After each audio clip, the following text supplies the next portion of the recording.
The morning sun cast long shadows across the marble steps of the downtown courthouse as Detective Rachel Torres pulled into the parking lot. It was barely 7:30, but the summer heat was already making the air thick and heavy. She grabbed her leather bag from the passenger seat and checked her reflection in the rearview mirror one last time. No judicial robes yet, just a simple navy blazer and white blouse. She wanted to blend in, to observe, to feel the rhythm of the courtroom before officially stepping into her new role. Rachel had spent 15 years in law enforcement. She'd worked her way up from patrol officer to detective, solving cases that others had given up on. But this morning marked the beginning of something entirely different. Today was supposed to be her first day as a judge, though nobody in the courthouse knew it yet. She'd arrived early on purpose, wanting to sit in the gallery and watch the proceedings before putting on the robe that would change everything. The courthouse hallways smelled like floor polish and old wood. Rachel's shoes clicked against the tile as she made her way to courtroom 4B. A few lawyers hurried past her, clutching briefcases and coffee cups, too absorbed in their own cases to notice her. She smiled to herself. This anonymity wouldn't last long. By 9 o'clock, everyone would know who she was. Inside the courtroom, the usual morning chaos was in full swing. The court clerk was organizing files at her desk while the court reporter tested her machine. A couple of public defenders huddled in the corner, whispering about plea deals. Rachel found a seat in the middle of the gallery, third row back, and settled in to watch. She noticed Officer Brooks standing near the defendant's table, his uniform crisp and his posture rigid. He was the kind of cop who took himself too seriously, the type who treated every interaction like a military operation. Rachel had crossed paths with Officer Brooks a few times during her detective years. He wasn't corrupt or incompetent, just overly aggressive and quick to escalate situations. She'd heard complaints about his temper from other officers, whispers in the break room about his inability to control his emotions under pressure, but he'd never crossed any major lines, never done anything serious enough to warrant disciplinary action. He was just another cop with an attitude problem, one of dozens on the force. The bailiff announced that the judge would be delayed by about 20 minutes. Something about a meeting running long in chambers. Rachel checked her phone and saw 3 missed calls from her daughter. She stepped back into the hallway to return the call, holding the phone to her ear as she walked toward the water fountain. "Mom, did you remember to sign my permission slip?"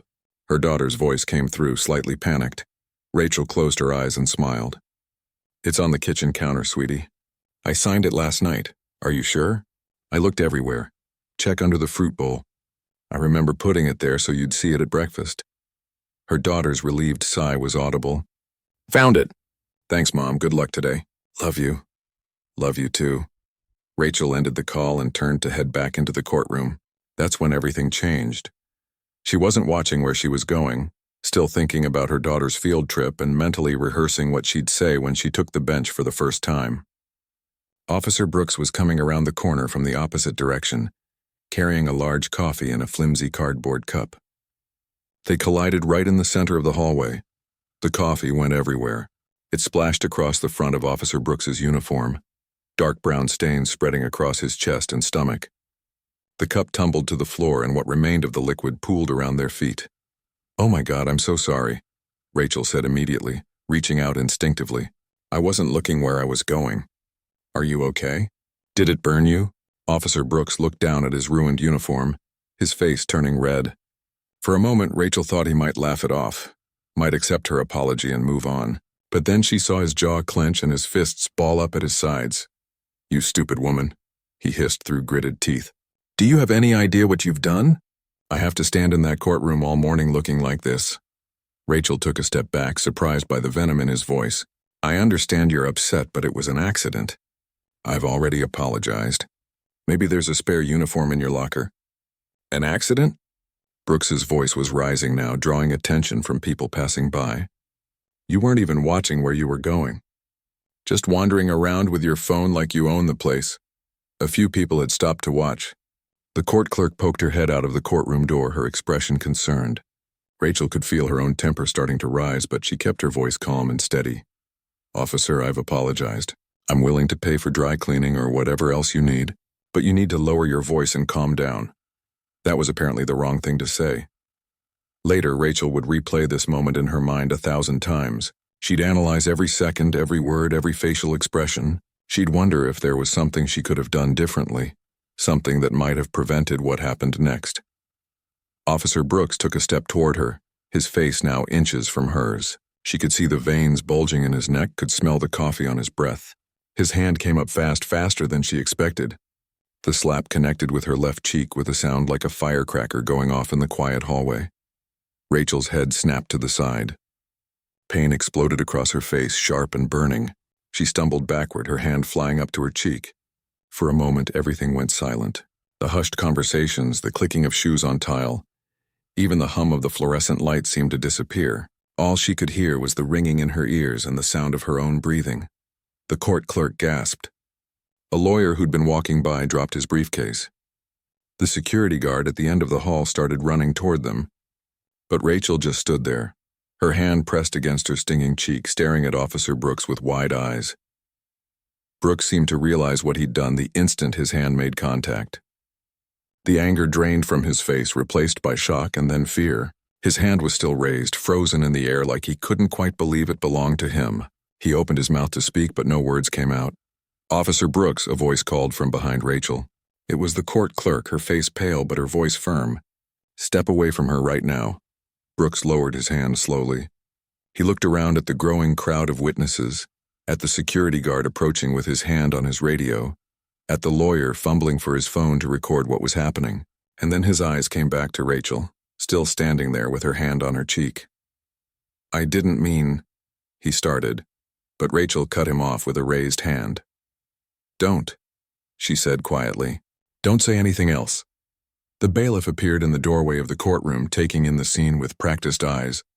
He looked at Rachel, then at Officer Brooks, then back at Rachel. His expression changed from confusion to recognition to absolute horror in the span of 3 seconds. "Your Honor," he said, and the 2 words fell into the hallway like stones dropped into still water. "Are you all right?" Officer Brooks's face went from pale to gray. His mouth opened and closed like a fish out of water. The crowd that had gathered went completely silent, everyone suddenly understanding what they'd just witnessed. Rachel lowered her hand from her face. The red mark where Brooks had struck her was already beginning to swell. She looked at the officer, at the panic in his eyes, at the coffee stains on his uniform that had started this whole terrible chain of events. She took a deep breath and straightened her shoulders.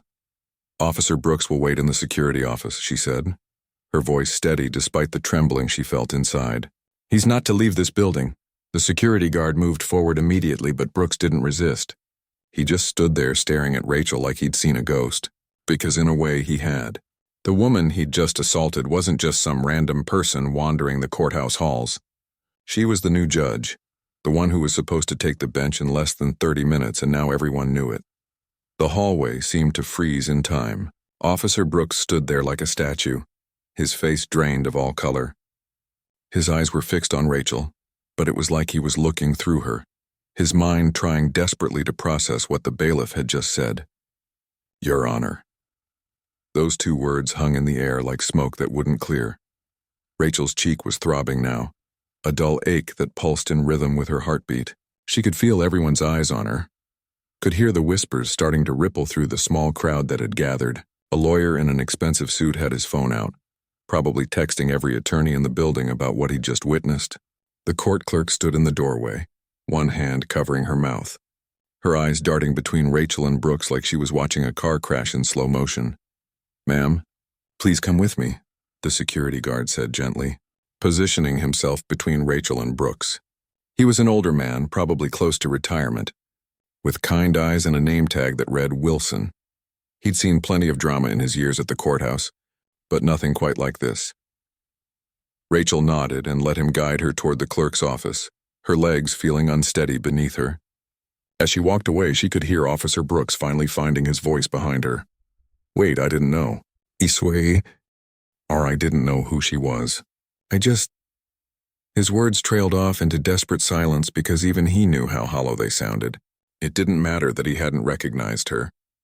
What mattered was that he'd struck someone, that he'd let his temper explode in the worst possible place at the worst possible time.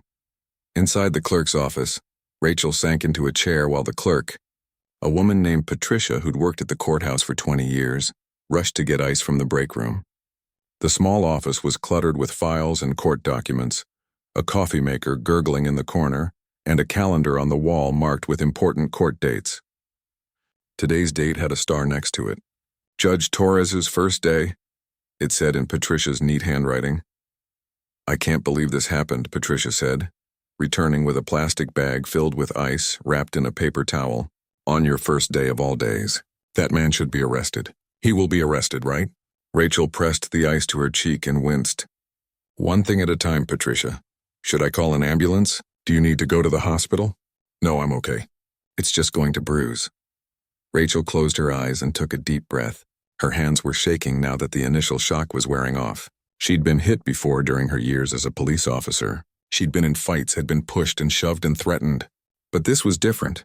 This was a courthouse, a place that was supposed to represent order and justice and safety. And she'd been attacked by someone wearing the same uniform she'd worn for years. The door opened and the bailiff stepped in, his expression grave. His name was Raymond, and Rachel had met him briefly during her orientation tour of the courthouse 2 weeks ago. He'd seemed nice then, professional and respectful. Now he just looked deeply uncomfortable. "Your Honor, I've called the chief judge. He's on his way down from the 3rd floor. Officer Brooks is in the security office with 2 guards. We've also notified the police chief." He paused, choosing his words carefully. "I need to ask if you want to press charges." Rachel lowered the ice pack and looked at him. "Raymond, I haven't even taken the bench yet. I haven't officially started my first day as a judge. And now I have to decide whether to press criminal charges against a police officer in front of half the courthouse. I know this isn't fair, Your Honor. None of this is fair." "Fair," Rachel repeated, almost laughing. "No, it's definitely not fair." Patricia poured her a cup of coffee, no cream, 2 sugars, exactly how Rachel liked it. She'd done her homework on the new judge. "What are you going to do?" she asked softly. Rachel wrapped her hands around the warm mug and stared at the steam rising from it. What was she going to do? She'd spent months preparing for this moment, her first day as a judge. She'd rehearsed her opening statements, reviewed the day's docket until she could recite it from memory, and bought a new briefcase that still smelled like leather. She'd imagined this day 1,000 different ways, but never like this. "I'm going to do my job," she said finally. "That's what I'm going to do." Raymond shifted his weight from one foot to the other. "With respect, Your Honor, maybe you should take the day off. Let someone else cover your docket. After what just happened, nobody would blame you for going home. And let Officer Brooks' actions dictate how I start my career as a judge? Let people think I'm too fragile or too emotional to handle the bench." Rachel shook her head. "No, I didn't work this hard to quit on my first day." The door opened again and Chief Judge Montgomery walked in, his black robe billowing behind him. He was in his late 60s, with silver hair and the bearing of someone who'd spent decades commanding courtrooms. Rachel had only met him once during her swearing-in ceremony, but his reputation preceded him. He was tough but fair, old school but not outdated, and he ran his courthouse with an iron fist and a velvet glove. "Judge Torres," he said, his voice heavy with concern. "Let me see." Rachel lowered the ice pack. Her cheek was swollen now, red and angry-looking.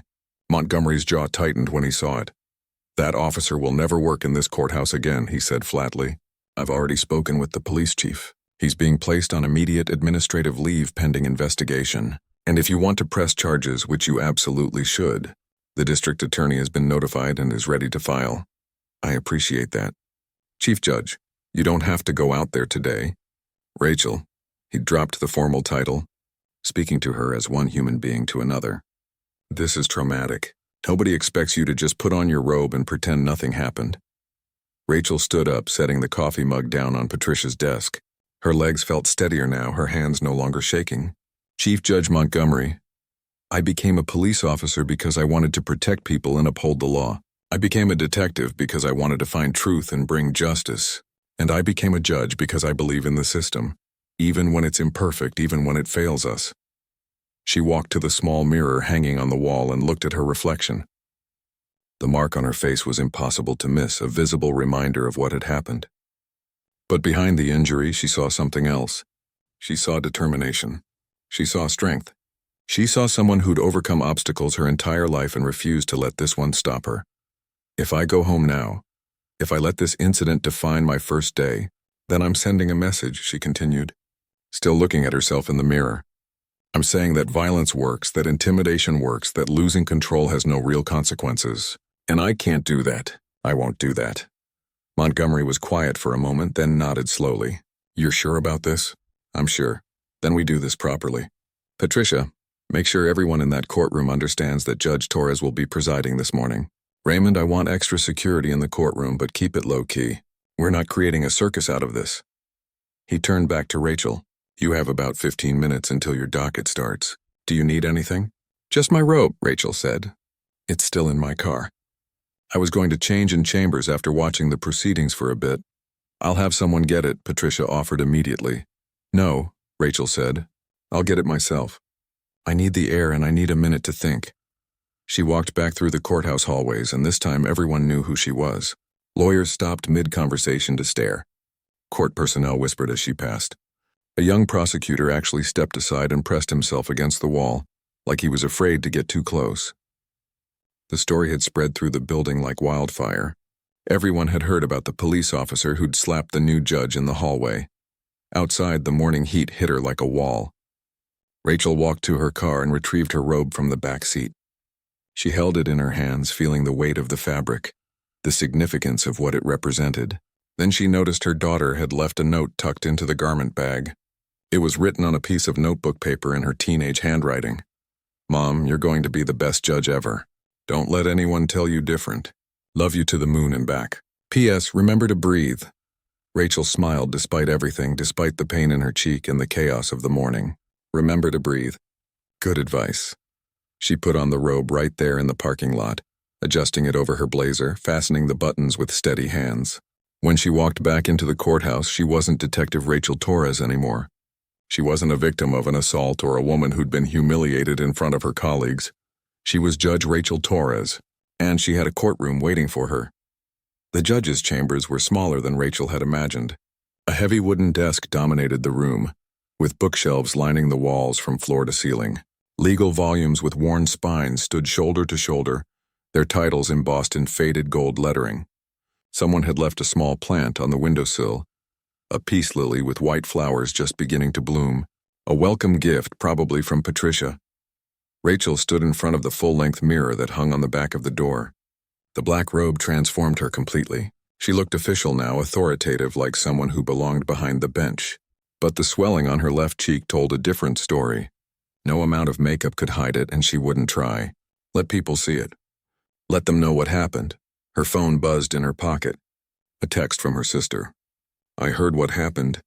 Are you okay? Come home. First days can wait, Rachel typed back quickly. I'm fine. This is happening. Talk later. Another text, this time from her old partner from her detective days. Torres, the whole department is talking about it. Brooks is done. We've got your back. She smiled at that one but didn't reply. There wasn't time. Through the door, she could hear the courtroom filling up. Voices echoed off the high ceilings, chairs scraped against the floor, and somewhere a baby was crying. Normal courthouse sounds on a normal Tuesday morning. Except nothing about this morning was normal. Raymond knocked softly before entering. They're ready for you, Your Honor. Full house out there. Word travels fast, I bet it does. Rachel took one last look in the mirror, straightened her shoulders, and nodded. Let's do this. The walk from chambers to the bench felt like a mile. Rachel kept her eyes forward, her chin up, her steps measured and deliberate. She could feel the weight of every stare, could sense the phones being pulled out to capture this moment. The courtroom had gone completely silent. Even the baba. He had stopped crying. All rise. Raymond's voice boomed through the room. The Honorable Judge Rachel Torres presiding. Rachel climbed the 3 steps to the bench and sat down. The leather chair was still warm from whoever had used this courtroom last. From this elevated position, she could see everything. The gallery was packed, standing room only in the back. Lawyers lined both sides of the aisle. Court reporters had their fingers poised over their machines. And every single person was staring at the mark on her face. She picked up her gavel, feeling its weight in her hand. Her father had given her this gavel when she graduated from law school, a tradition passed down from his own days as an attorney. It was made of dark walnut with her name engraved on a small brass plate. She'd never actually used it until now. Please be seated, she said, and the room erupted in a rustle of movement as everyone sat down. Good morning. I'm Judge Torres, and this is my first day on the bench. I'm sure many of you have heard about an incident that occurred outside this courtroom approximately 45 minutes ago. You could have heard a pin drop. Every eye was fixed on her. I want to address it directly because I believe in transparency and honesty. Yes, I was assaulted by a police officer in the hallway. Yes, it's visible on my face. And yes, appropriate action is being taken. She paused, letting her words sink in. But I'm not here to discuss that incident right now. I'm here to do the job I was appointed to do. I'm here to ensure that justice is served fairly and impartially in this courtroom. A lawyer in the front row started clapping, then caught himself and stopped, looking embarrassed. But Rachel saw others nodding, saw approval in their faces. Now I know there will be questions about how I can be impartial after what happened. Let me be very clear about something. For 15 years I wore a police uniform. I know what it's like to be an officer, to make split-second decisions, to carry the weight of that badge.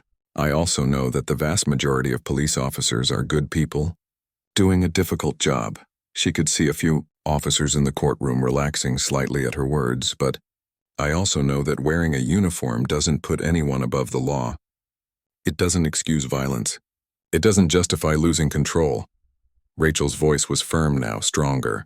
What happened to me this morning cannot and will not influence how I handle any case before this bench. Every person who walks through that door deserves the same fair treatment under the law, whether they're wearing a uniform, a suit, or handcuffs. Patricia handed her the morning's docket. Rachel scanned it quickly. 3 traffic violations, 2 misdemeanor theft cases, and 1 domestic disturbance hearing. Standard stuff, nothing too complicated for a first day. Except today, nothing was standard. Let's begin with case number 24-789. The State versus Michael Chin, traffic violation. A nervous young man in his 20s stood up from the gallery, clutching a folder.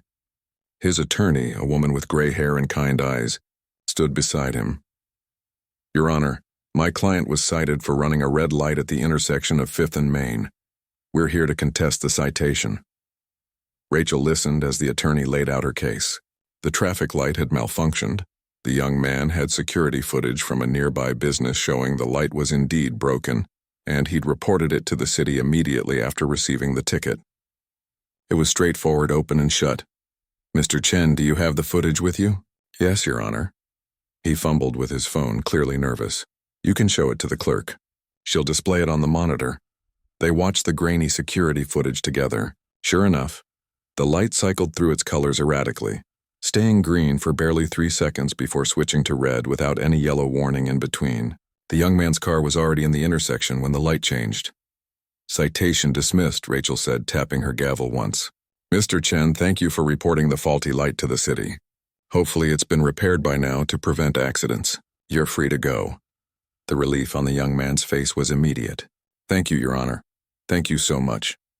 As he left, Rachel saw him whisper to his attorney, She seems really fair. The attorney smiled and patted his shoulder. The next 2 cases went smoothly. A parking violation that shouldn't have been issued because the signs were unclear. Rachel sided with the defendant. Then a speeding ticket where the officer had used a properly calibrated radar gun and the defendant had no real defense. Rachel upheld the citation, but reduced the fine when she learned the defendant was a college student working 2 jobs. With each case, Rachel felt herself settling into the role. This was what she'd trained for. This felt right. Then Patricia called the next case. The State versus Darlene Washington shoplifting charge. An older woman stood up from the back of the courtroom. She was probably in her late 60s, wearing a faded dress and carrying a worn purse. She had no attorney with her. Rachel noticed her hands were shaking. Ms. Washington, I see you're representing yourself today. Do you understand the charges against you? Yes, ma'am. Your Honor, I mean. The woman's voice was barely above a whisper. The report says you were caught leaving a grocery store with items you didn't pay for, specifically a loaf of bread, peanut butter, and some bananas. Is that accurate? Yes, Your Honor, I did it. I'm not going to lie about it. Rachel looked at the case file more carefully. This was Ms. Washington's first offense. She was 72 years old, lived alone, and her only income was a small Social Security check. The total value of the stolen items was $11.37. Ms. Washington, why did you take these items without paying? The old woman's eyes filled with tears. My check doesn't come until next week, Your Honor. I ran out of food 3 days ago. I know it was wrong. I know I shouldn't have done it. But I was so hungry and I thought maybe just this once. Rachel felt something twist in her chest. This morning she'd been assaulted by someone who should have known better, someone who'd let anger control his actions. But this woman had made a desperate choice out of hunger, out of survival, and now she stood in this courtroom afraid and ashamed. The store owner is present, correct? Rachel asked Patricia. Yes, Your Honor, Mr. Williams is in the gallery. A middle-aged man in a polo shirt stood up. He owned 3 grocery stores in the area and drove a car that probably cost more than Ms. Washington's entire year of Social Security payments. Mr. Williams, what would you like to see happen in this case? The store owner shrugged. I just want to discourage theft, Your Honor. We lose enough to shoplifters as it is. Maybe some community service or something? Rachel looked from the store owner to Ms. Washington, then back at her file. The law was clear. Shoplifting was shoplifting, regardless of the amount or the reason. But the law also gave her discretion, gave her the ability to see beyond the black and white of the statute to the human being standing before her. Ms. Washington, I'm going to ask you something and I want you to be honest with me. When your Social Security check comes next week, will you have enough money for food? For about 2 weeks, Your Honor. Then it gets tight again. Are you aware of the food bank on 7th Street? They provide groceries to anyone who needs them, no questions asked. The old woman shook her head. I didn't know about that. Rachel turned to Patricia. Make sure Ms. Washington has the address and hours for the food bank before she leaves today. Then she looked at the store owner. Mr. Williams, I'm ordering Ms. Washington to pay restitution for the items taken. $11.37 to be paid when her check arrives next week. The store owner nodded, satisfied. However, Rachel continued, and the courtroom went quiet again. Ms. Washington, I'm not convicting you of shoplifting today. Instead, I'm putting you on informal probation for 6 months. During that time, you'll check in with the court once a month and you'll visit the food bank regularly. If you complete the probation without any other incidents, this charge will be dismissed entirely and removed from your record. Ms. Washington's tears were flowing freely now. Thank you, Your Honor, thank you. One more thing, Rachel said. She looked at Mr. Williams. Would your stores consider donating excess food to the food bank? I imagine you have items that are near their sell-by date that could feed a lot of hungry people. The store owner seemed taken aback by the question, but with the whole courtroom watching, he nodded slowly. I suppose we could arrange something like that. Excellent. Patricia will connect you with the food bank coordinator. Ms. Washington, you're dismissed. Please don't let me see you in here for shoplifting again. No, ma'am. Never again. God bless you, Your Honor. As the old woman left the courtroom, Rachel caught sight of her reflection in the glass partition. The mark on her face was darker now, more pronounced. But somehow it didn't seem to matter as much anymore. She was doing what she came here to do. By noon, Rachel had handled 12 cases. Her jaw ached from talking, and the swelling on her cheek had gotten worse, throbbing with each word she spoke. But she kept going. Between cases, she'd catch glimpses of people in the gallery taking photos, recording videos on their phones. By tomorrow, she knew her face would be all over social media and the local news. The judge who got slapped on her first day and kept working anyway. During the lunch recess, Rachel retreated to her chambers and collapsed into the chair behind her desk. Patricia brought her a sandwich from the deli across the street, but Rachel could barely eat. Her appetite had vanished somewhere between the morning's chaos and the afternoon's caseload. You should put more ice on that, Patricia said, hovering near the door like a worried mother. I will. Just give me 5 minutes to breathe.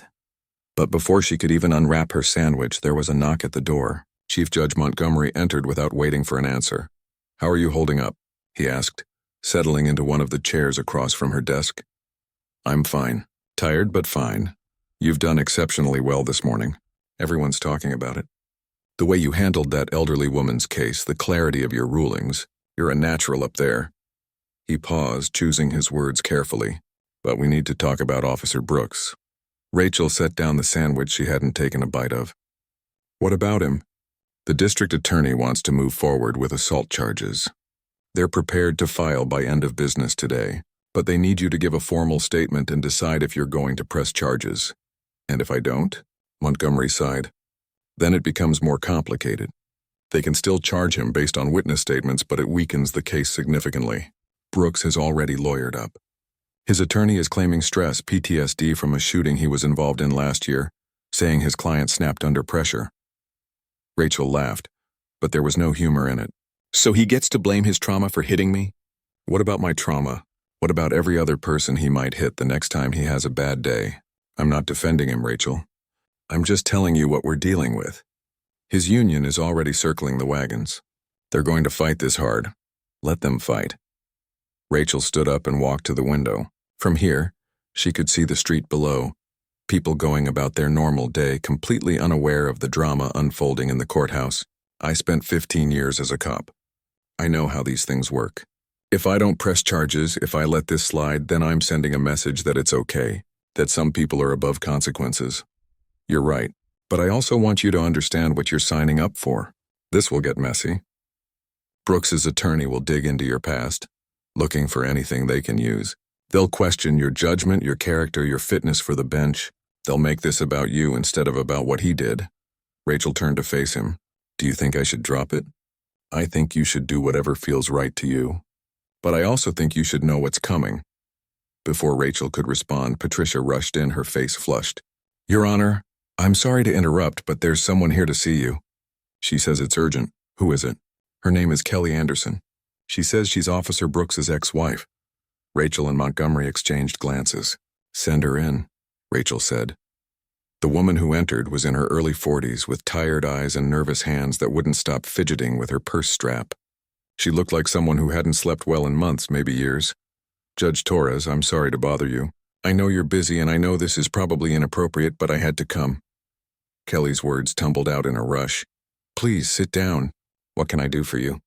Kelly perched on the edge of the chair, looking like she might bolt at any second. I heard what my ex-husband did to you this morning. It's all over the police department. And I needed you to know that this isn't the first time. The room went very still. What do you mean? Rachel asked quietly. Derek, Officer Brooks, he has a temper. A bad one. When we were married, he'd get angry over the smallest things. A dinner that was cold, a bill that came in the mail, traffic on the way home. And when he got angry, Kelly's voice trailed off, but she pulled up her sleeve to show a faded scar on her forearm. This was from when I asked him to take out the trash. He threw a glass at me. Montgomery leaned forward. Ms. Anderson, did you ever report these incidents? Once I called the police after he shoved me into a wall. But when the officers showed up and saw that Derek was one of them, they took him outside to cool down and then left. They told me that he was under a lot of stress at work, that I needed to be more understanding. One of them actually said that being a cop's wife meant knowing when to keep quiet. Rachel felt her hands curl into fists. When did you leave him? 3 years ago. I filed for divorce and moved 2 hours away. I haven't seen him since the final hearing. Kelly's eyes filled with tears. But when I heard what he did to you, right there in the courthouse with all those people watching, I realized he's gotten worse. And I thought about all the times he got away with it, because people made excuses for him. Because he wore that uniform. Why are you telling me this? Rachel asked, though she already knew the answer. Because if you press charges, his attorney is going to paint him as some kind of hero who just had a bad moment. They're going to talk about his service record and his commendations and the shooting incident last year. They're going to make you feel like you're ruining a good man's life over one mistake. Kelly looked directly at Rachel, her gaze steady despite the tears. But it's not one mistake. It's a pattern. And if you don't stop him now, he's going to hurt someone else. Maybe someone who can't fight back like you can. After Kelly left, Rachel sat in silence for a long moment. Montgomery hadn't said a word during the entire conversation, just listened with the patience of someone who'd seen too much in his long career. Well, he finally said, that changes things. Does it? Rachel asked. Or does it just confirm what we already knew? The afternoon session started at 1:30. Rachel took the bench with renewed purpose, her mind clearer than it had been all day. She worked through 5 more cases, each one receiving her full attention, each ruling delivered with confidence and clarity. A DUI case where she ordered mandatory rehab instead of jail time. A property dispute between neighbors that she resolved with mediation. A probation violation that she handled with a stern warning and an extended probation period. At 3:45, Patricia approached the bench with a note. Rachel read it twice, then looked up at the packed courtroom. "We're going to take a brief recess," she announced. 15 minutes. Back in chambers, she found two people waiting for her. The district attorney, a sharp woman named Victoria Chen, and a victim advocate from the prosecutor's office. "Judge Torres, we need your decision," Victoria said without preamble. "Are you pressing charges against Officer Brooks?" Rachel thought about Kelly Anderson and her scarred arm. She thought about Ms. Washington, hungry and desperate, facing charges for stealing $11 worth of food. She thought about all the times in her career as a detective when she'd seen people in power get away with things that ordinary citizens would be crucified for. "Yes," she said firmly. "I'm pressing charges.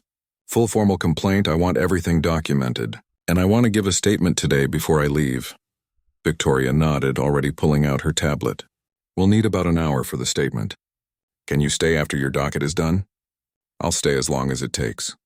The victim advocate, a young man with kind eyes, handed her a card. "You'll also want to consider a restraining order.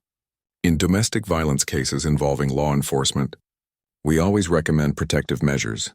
"This wasn't domestic violence," Rachel said. "No, but it was assault by someone trained in the use of force, someone who knows where you work and likely has access to information about where you live. The dynamics are similar enough that we should take precautions." Rachel hadn't thought about that. The idea that Brooks might show up at her house, might try to intimidate her or worse, sent a chill down her spine. But then she remembered his face in that hallway the moment he realized what he'd done. He'd looked terrified. Maybe that was enough. "Let me think about it," she said. When court resumed for the final hour of the day, Rachel noticed something different. The gallery was even more crowded than before, and not just with lawyers and defendants waiting for their cases. Regular people had come to watch her work. Students from the law school downtown, reporters with press badges, a group of women who looked like they might be from a domestic violence advocacy group. Word had spread beyond the courthouse walls. The judge who stood up to violence on her first day was becoming more than just a local story. She was becoming a symbol. Rachel called the last case of the day, the State versus Timothy Brooks speeding violation. A teenager stood up looking nervous. No relation to Officer Brooks, just an unfortunate coincidence in last names. Rachel smiled at him gently. "Mr. Brooks, I see this is your first offense. Let's talk about what happened." As she worked through the final case, giving the young man a lecture on safe driving and a reduced fine, Rachel felt something shift inside her. The morning's assault had tried to derail her, tried to make her first day about violence and victimhood. But she'd turned it into something else entirely. She'd turned it into a statement about resilience, about justice, about the fact that wearing a robe or a uniform or anything else didn't make you better than the law. It made you more accountable to it. When she brought down the gavel on the last case and Raymond announced that court was adjourned, the gallery erupted in applause. Not polite courtroom applause, but real, sustained clappy. Young people stood up. Some were wiping tears from their eyes. Rachel sat there for a moment, overwhelmed by the response. Then she stood, gave a small nod to the crowd, and walked back to chambers. She had a statement to give to the district attorney. And then she had to go home and ice her face and explain to her daughter why there were news vans parked outside their house. But she'd done it. She'd made it through her first day. And despite everything, despite the pain and the chaos and the uncertainty of what came next, Rachel Torres felt like a judge. 6 months had passed since that terrible first day. Rachel sat in her chambers on a quiet Friday afternoon, reviewing case files for the following week. The peace lily on her windowsill had grown, its white flowers blooming in clusters. Outside, autumn leaves drifted past the window, painting the courthouse grounds in shades of gold and crimson. The bruise on her face had faded within 2 weeks, but the memory of that morning remained as vivid as ever. It had become part of her story now, something people mentioned in hushed tones when she walked into a room. The judge who got slapped and didn't back down. There was a knock at the door. Patricia poked her head in, her expression cautious. "Your Honor, there's someone here to see you. He doesn't have an appointment, but he says it's important." "Who is it?" "Officer Brooks." "Well, former Officer Brooks, I should say." Rachel's pen stopped moving across the paper. She hadn't seen Derek Brooks since that day in the hallway. His criminal case had been handled by Judge Morrison in a different courtroom, just as it should be. She'd given her statement to the district attorney, testified at his preliminary hearing, and then stepped back to let the system work. Does he have his attorney with him? No, ma'am. He's alone. Says he just wants 5 minutes of your time. Rachel considered sending him away. She had every right to refuse. But something made her curious. Is Raymond available to stand in the room? Already here, Your Honor. I'm not letting him in there without security present. All right, then. Send him in. Derek Brooks looked different. He'd lost weight, his face gaunt and tired. He wasn't wearing a uniform anymore, just jeans and a plain button-down shirt. His hand shook slightly as he entered, and he couldn't quite meet Rachel's eyes. Raymond stood by the door, his posture alert, ready to intervene if needed. Judge Torres, Brooks began, his voice hoarse. Thank you for seeing me. I know I don't deserve even these 5 minutes. You're right. You don't, so make them count. He flinched at her words but nodded. I came here to apologize. I know that's not enough. I know it doesn't fix what I did, but I need to say it anyway. What I did to you was inexcusable. There's no justification, no excuse, nothing that makes it okay. Rachel leaned back in her chair, studying him. Your attorney used PTSD as a defense. Said you were suffering from the shooting incident. I was suffering. I still am. But that's not why I hit you. Brooks finally looked up, meeting her gaze. I hit you because I have an anger problem that I've been ignoring for years. Because I thought wearing a badge meant I could get away with things. Because people had been making excuses for me my entire career, and I started believing I deserved those excuses. Your ex-wife came to see me, Rachel said quietly. The day it happened. Brooks closed his eyes, shame washing over his face. Kelly, I figured she might. She had every right to. She showed me her scars, told me stories about things you'd done, things that were never reported or were swept under the rug by your fellow officers. I know, and I have to live with that for the rest of my life. He pulled a folded piece of paper from his pocket. This is a list of everyone I hurt over the years. Kelly is at the top, but there are others. People I shoved, threatened, intimidated. I've been reaching out to them one by one, trying to apologize and make whatever amends I can. Rachel took the paper and unfolded it. There were 12 names listed with notes beside each one. Some had check marks, others didn't. Beside Kelly's name, it said called. She hung up. Sent letter of apology. No response. We'll try again in 6 months. What do you want from me, Mr. Brooks? Nothing. I don't want anything. I just needed you to know that what you did, pressing charges, not letting me get away with it, it saved my life. His voice cracked. I was spiraling, Your Honor, getting worse every day. If you'd let it slide, if you'd accepted my apology that morning and moved on, I would have kept going until I really hurt someone, or until I turned that anger on myself. You pled guilty, Rachel said. It wasn't a question.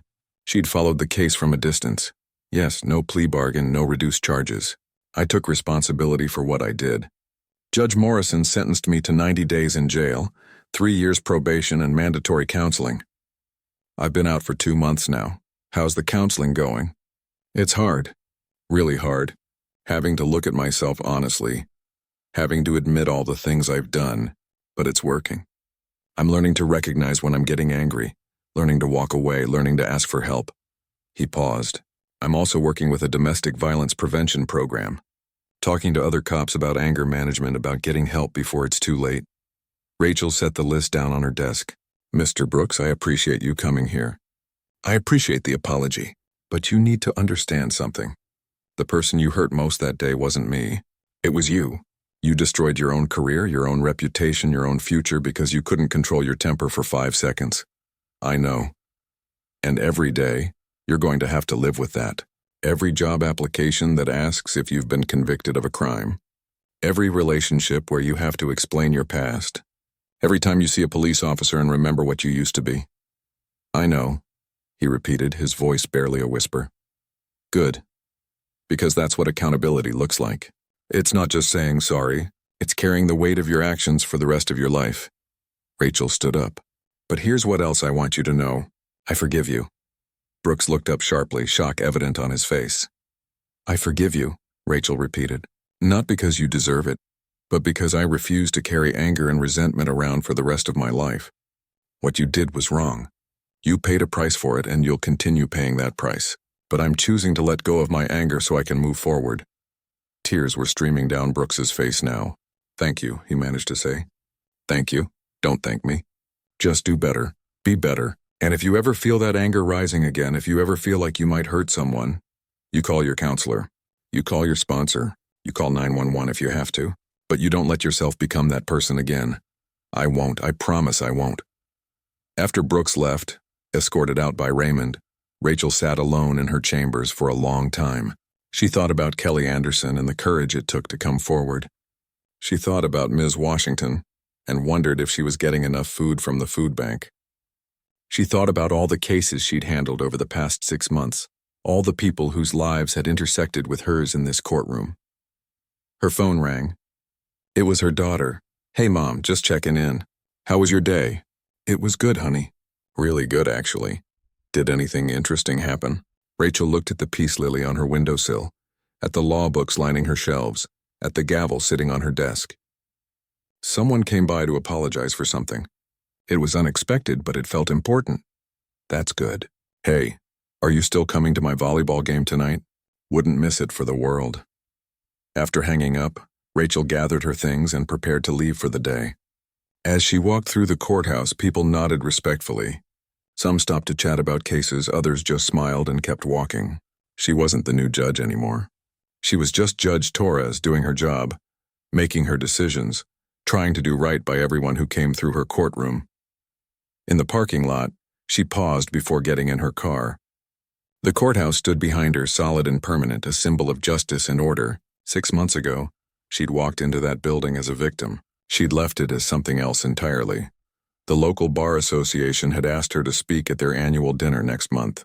The topic was resilience and leadership in the face of adversity. She'd agreed, though public speaking still made her nervous.